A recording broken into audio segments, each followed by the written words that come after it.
बिस्मिल्लाहिर्रहमानिर्रहीम। मेरा नाम है उज़ैर अहमद और आज हम केस हार्डनिंग की एक और टाइप को डिस्कस करेंगे जिसका नाम है पैक कार्बोराइजिंग। केस हार्डनिंग को किसी भी वर्क पीस के बैरूनी सरफेस को, बैरूनी सतह को एक खास मोटाई तक सख्त बनाने के लिए इस्तेमाल किया जाता है। मतलब केस हार्डनिंग में हम ऐसा वर्क पीस चाह रहे होते हैं जिसकी बैरूनी सतह, बैरूनी सरफेस कुछ मोटाई तक सख्त हो, जबकि अंदर से उसमें डक्टिलिटी और नरमी जो है वो बरकरार है। तो इस तरह हमारे पास जो केस हार्डनिंग का प्रोसेस है वो काम करता है। तो केस हार्डनिंग के प्रोसेस में अब हम एक नई टाइप को डिस्कस करेंगे जिसका नाम है पैक कार्बोराइजिंग। अब जिस तरह नाम से जाहिर है कि पैक कार्बोराइजिंग में हम अपना जो वर्क पीस है जिसकी हम हीट ट्रीटमेंट करना चाह रहे हैं उसको हम पैक करेंगे किसी चीज के अंदर और फिर हम उसके अंदर कार्बन को ऐड करेंगे। कार्बोराइजिंग से मुराद है कि हम कार्बन को ऐड करेंगे अपने वर्क पीस के अंदर और उसकी सतह को हम हार्ड बनाने की कोशिश करेंगे। तो पैक कार्बोराइजिंग का मतलब है कि हम वर्कपीस को पैकिंग के प्रोसेस से गुजारेंगे। पहले उसको अच्छी तरह पैक करके फिर उसमें कार्बन ऐड करके उसको सख्त करेंगे, उसको हम हार्ड बनाएंगे। तो पैक कार्बोराइजिंग किस तरह के मटेरियल पे या किस तरह की स्टील पे की जाती है? तो पैक कार्बोराइजिंग हमारे पास लो कार्बन स्टील और माइल्ड स्टील पे की जाती है। ये दोनों ही ऐसे स्टील हैं जिनमें कार्बन की मिकदार कम होती है और कार्बन की मिकदार कम होने की वजह से इनमें नरमी और लचक काफी ज्यादा होती है, जबकि इनकी सख्ती कम होती है। तो हम लो कार्बन स्टील और माइल्ड स्टील के ऊपर अमूमन पैक कार्बोराइजिंग का प्रोसेस अप्लाई करते हैं। अब पैक कार्बोराइजिंग के प्रोसेस में किया क्या जाता है उस चीज को हम समझते हैं। लेट्स से हमारे पास ये मुख्तलिफ किस्म के वर्क पीस हैं। हमारे पास ये कुछ वर्क पीसेस हैं जिनको हम हीट ट्रीट करना चाह रहे हैं। हम इन तीन वर्क पीसेस की हीट ट्रीटमेंट करके इनकी हार्डनेस बढ़ाना चाह रहे हैं, इनकी हम जो है वो केस हार्डनिंग करना चाह रहे हैं। मतलब हम चाहते हैं कि इनकी सरफेस कुछ मोटाई तक जो है वो हार्ड रहे। यानी अगर मैं इस तरह इनको ड्रॉ करूं तो मैं चाह रहा हूं कि ये वाली जो सरफेस वाइट हो गई है इनकी, मैं एक के लिए ड्रॉ कर रहा हूं, बाकी के लिए आप समझ जाएंगे कि ये केस तीनों पे अप्लाई हो रहा है। तो मैं चाह रहा हूं जो व्हाइट वाला हिस्सा है इसका, हमारे वर्क पीस का, वो हार्ड हो जाए, मतलब बैरूनी सरफेस कुछ मोटाई तक हार्ड हो जाए, जबकि अंदर जो पिंक कलर की इसकी कोर है ये सॉफ्ट रहे। तो मैं कोर को चाह रहा हूँ सॉफ्ट रहे, जबकि जो इसकी सरफेस या केस है ये मैं चाहता हूँ हार्ड हो जाए। तो कोर सॉफ्ट जबकि केस हार्ड। तो उसके लिए मैं क्या करूंगा, इन तीनों वर्क पीसेस को मुझे पैक कार्बोराइजिंग के प्रोसेस से गुजारना पड़ेगा। अब पैक कार्बोराइजिंग के लिए हमें वर्क पीस के साथ साथ, और ये जो बॉक्स बनाया गया इसके बारे में भी हम बात करते हैं कि इसका क्या काम है, इसके साथ साथ हमें कुछ केमिकल्स की, कुछ मटेरियल की जरूरत है। तो आइए देखते हैं वो मटेरियल कौन कौन से हैं। यहाँ पे हम तीन किस्म के जो केमिकल्स हैं उनको इस्तेमाल करेंगे। वो केमिकल्स कौन कौन से होंगे या वो मटेरियल्स कौन कौन से होंगे? सबसे पहला मटेरियल हमारे पास यहाँ पे आएगा जिसको हम कहते हैं सोडियम कार्बोनेट। इसका फॉर्मूला होता है Na2CO3। तो ये हमारे पास आ गया सोडियम कार्बोनेट। उसके बाद हमारे पास जो नेक्स्ट मटेरियल हमको चाहिए वो है बेरियम कार्बोनेट। तो सोडियम कार्बोनेट और बेरियम कार्बोनेट हमें चाहिए होगा। और इसके अलावा तीसरा मटेरियल जो हम इसमें ऐड कर सकते हैं वो आम लकड़ी का कोयला है, जिसको कोल भी कहते हैं। तो आम जो लकड़ी से कोयला बनता है उसको हम यूज कर सकते हैं। तो ये तीन किस्म के हमें मटेरियल चाहिए होंगे, या कोल को मैं अगर वुड कोल लिख दूं तो ज्यादा बेहतर रहेगा। तो ये तीन किस्म के मटेरियल्स हमें रिक्वायर्ड है। Na2CO3 जिसको सोडियम कार्बोनेट भी कहा जाता है, बेरियम कार्बोनेट और वुड कोल। अब हम करेंगे क्या, हम इन तीनों मटेरियल्स को आपस में मिला के इनका एक मिक्सचर बना लेंगे। इनका एक महलूल सा, या महलूल हम नहीं कहेंगे इसको, इनका एक मिक्सचर सा हम बना लेंगे, इनका एक हम पेस्ट सा तैयार कर लेंगे। इन तीनों को मिक्स करके एक हम नया जो है वो मिक्सचर बना लेंगे इनका। जैसे ही इनका तीनों का मिक्सचर बन जाएगा, अब हमारे ये बॉक्स का काम आएगा, क्योंकि ये बॉक्स वो चीज है जिसके अंदर हमने पैक करने के बाद अपने वर्क पीस के ऊपर पैक कार्बोराइजिंग का प्रोसेस अप्लाई करना है। सबसे पहले क्या किया जाएगा, इस बॉक्स को समझते हैं। हमारे पास ये एक बॉक्स है। इस बॉक्स में आप देख रहे हैं कि जो पिंक कलर की लाइंस हैं ये बॉक्स की ज्योमेट्री को जाहिर कर रही हैं। तो बॉक्स की ये जो लिड बनाई गई है, ये जो ऊपर बॉक्स का ढक्कन है, इसको ओपन किया जाएगा और इन तीनों केमिकल्स को मिला के, इन तीनों मटेरियल्स को मिला के मैंने जो नया मिक्सचर तैयार किया है उसकी एक लेयर मैं इस बॉक्स के अंदर हर तरफ लगा दूंगा। मतलब एक बॉक्स की सरफेस के नीचे मैं एक लेयर उस केमिकल की बिछा दूंगा। जैसे ही मैं उस केमिकल की लेयर को बिछा दूंगा, उसके बाद मैं इन तीनों वर्क पीसेस को उठा के इस बॉक्स के अंदर रखूंगा और इस बॉक्स के ढक्कन को बंद कर दूंगा। इस बॉक्स के ढक्कन को बंद करने के बाद एक चीज को यकीनी बनाना जरूरी है कि अंदर से कोई गैस बाहर ना निकले। तो उसके लिए ये जो ग्रीन कलर की लाइन आपको नजर आ रही है, ये क्ले को शो कर रही है। ग्रीन कलर की लाइन क्ले को शो कर रही है। तो हमने इसके गिर्द क्ले लगा दी है, या हम कोई और भी मटेरियल लगा सकते हैं जो कि इसको एयर टाइट बना दे। मकसद है बॉक्स को एयर टाइट बनाना, कि इसमें से कोई भी जो मटेरियल है या कोई भी जो गैसेस हैं वो बाहर ना निकल सके। तो क्ले लगा के हमने बॉक्स को एयर टाइट बना दिया। हमारे पास जो बॉक्स है उसका मटेरियल आमतौर पर स्टील या कास्ट आयरन का लिया जाता है।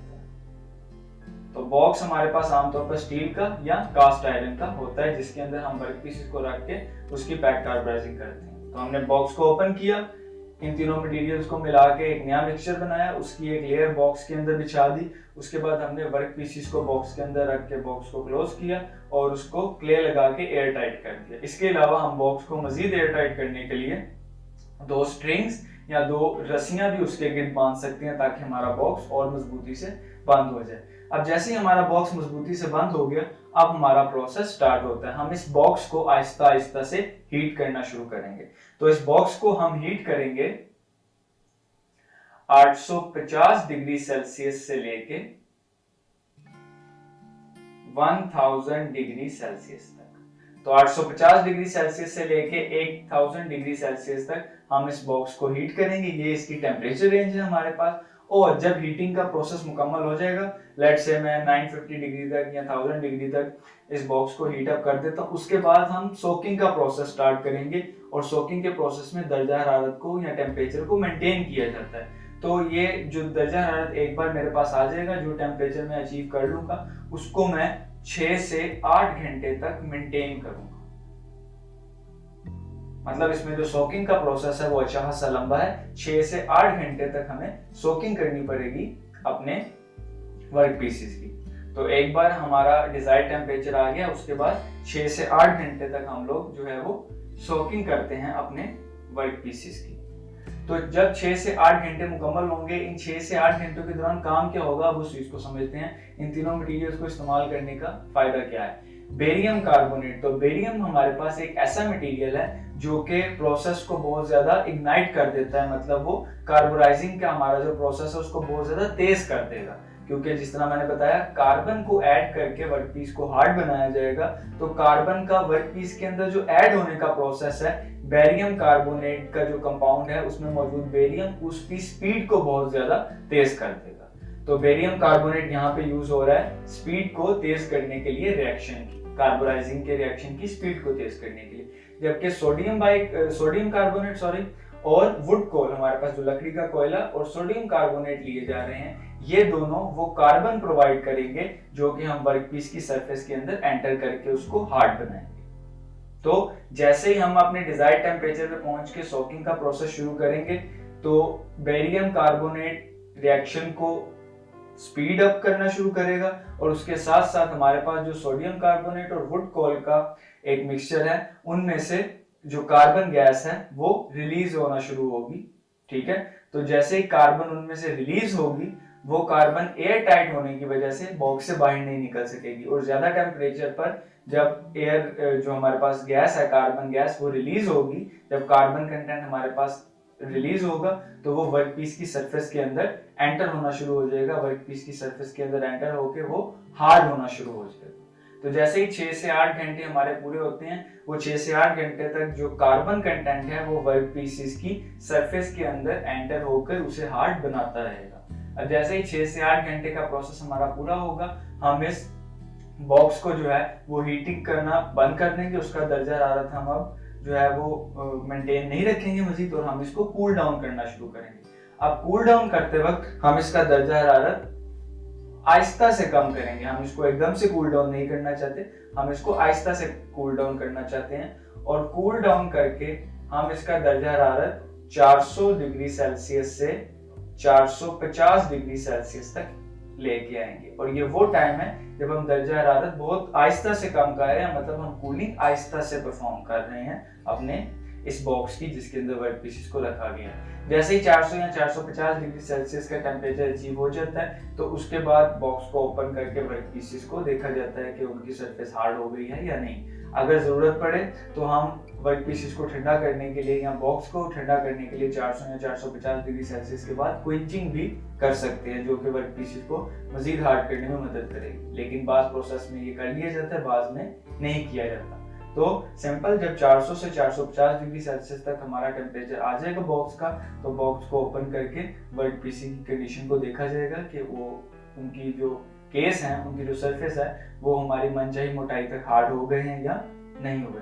तो इस तरह हमारे पास जो पैक कार्बोराइजिंग का प्रोसेस है वो पूरा हो जाता है। तो एक ओवरव्यू हम इसका देख लेते हैं। सबसे पहले एक बॉक्स के अंदर इन तीनों केमिकल्स की, जिसमें सोडियम कार्बोनेट, बेरियम कार्बोनेट और लकड़ी का कोयला शामिल है, इनका एक मिक्सचर बना के उस बॉक्स के अंदर एक लेयर बिछा दी जाती है।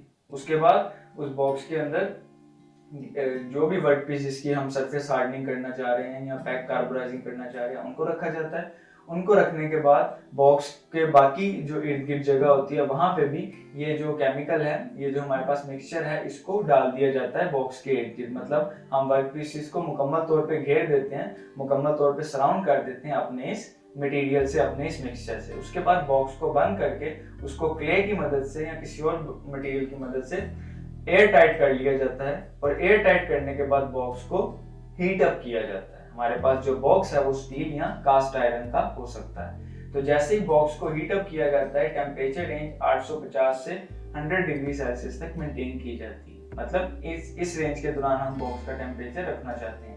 और जब हमारा डिजायर्ड टेम्परेचर आ जाता है उसके बाद 6 से 8 घंटे तक उस बॉक्स की सोकिंग की जाती है। उस बॉक्स का टेम्परेचर उसी टेम्परेचर स्केल पे मेंटेन किया जाता है, उसी टेम्परेचर की वैल्यू पे। और जब 6 से 8 घंटे तक हमारे बॉक्स का टेम्परेचर मेंटेन रहता है तो बेरियम कार्बोनेट जो है वो बॉक्स के अंदर रिएक्शन को तेज करवाने में काम देता है, जबकि सोडियम कार्बोनेट और वुड कोल से हमें कार्बन कंटेंट हासिल होता है, कार्बन गैस की सूरत में तो जो है वो बाहर निकलता है और एयर टाइट होने की वजह से बॉक्स के अंदर ही रहने पर मजबूर होता है। और एट द एंड अल्टीमेटली वो क्या करता है, हमारे वर्क पीसेस की सरफेस में कार्बन एंटर होने लग जाता है और उनकी सरफेसेस को हार्ड बनाने लग जाता है। 6 से 8 घंटे के बाद बॉक्स को आहिस्ता आहिस्ता से कूल डाउन किया जाता है और 400 से 450 डिग्री सेल्सियस की रेंज पर आकर बॉक्स को ओपन करके वर्क पीसेस की कंडीशन देखी जाती है। तो इस तरह हमारे पास जो वर्क पीस हासिल होते हैं उनकी सरफेस हार्डनिंग या केस हार्डनिंग हो चुकी होती है और हमारे पास केस हार्डनिंग का और जो पैक कार्बोराइजिंग का प्रोसेस है वो सक्सेसफुली कंप्लीट हो जाता है। उम्मीद है आपको इस लेक्चर की समझ आई होगी। अगर इस लेक्चर के मुताबिक कोई भी सवाल या क्वेरी है तो आप लोग पूछ सकते हैं। अपना ख्याल रखें। अल्लाह हाफ़िज़।